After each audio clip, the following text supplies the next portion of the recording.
அவர் அறிந்திருக்கிறார். அவர் இல்லாமல் நீங்கள் இல்லை. இதுதான் ஆண்டவராகிய இயேசு கிறிஸ்துவின் அன்பு. கர்த்தர் சொல்கிறார், யோசுவா 1:5, நான் உன்னை விட்டு விலகுவதும் இல்லை, உன்னை கைவிடுவதும் இல்லை.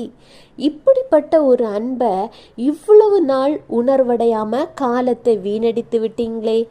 எத்தனையோ பேர் எத்தனையோ விதத்தில் ஆண்டவருடைய அன்பு குறித்து உங்களோடு பேசினாங்க தானே.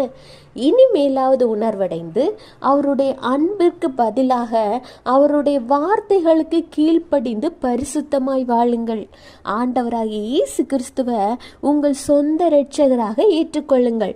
அதன் பிறகு உங்க வாழ்க்கையில மாற்றம் வருகிறதா இல்லைதா என்பதை குறித்து நீங்களே சொல்லுங்க. ரகசியத்தை தெரிஞ்சுக்கிட்டீங்களா?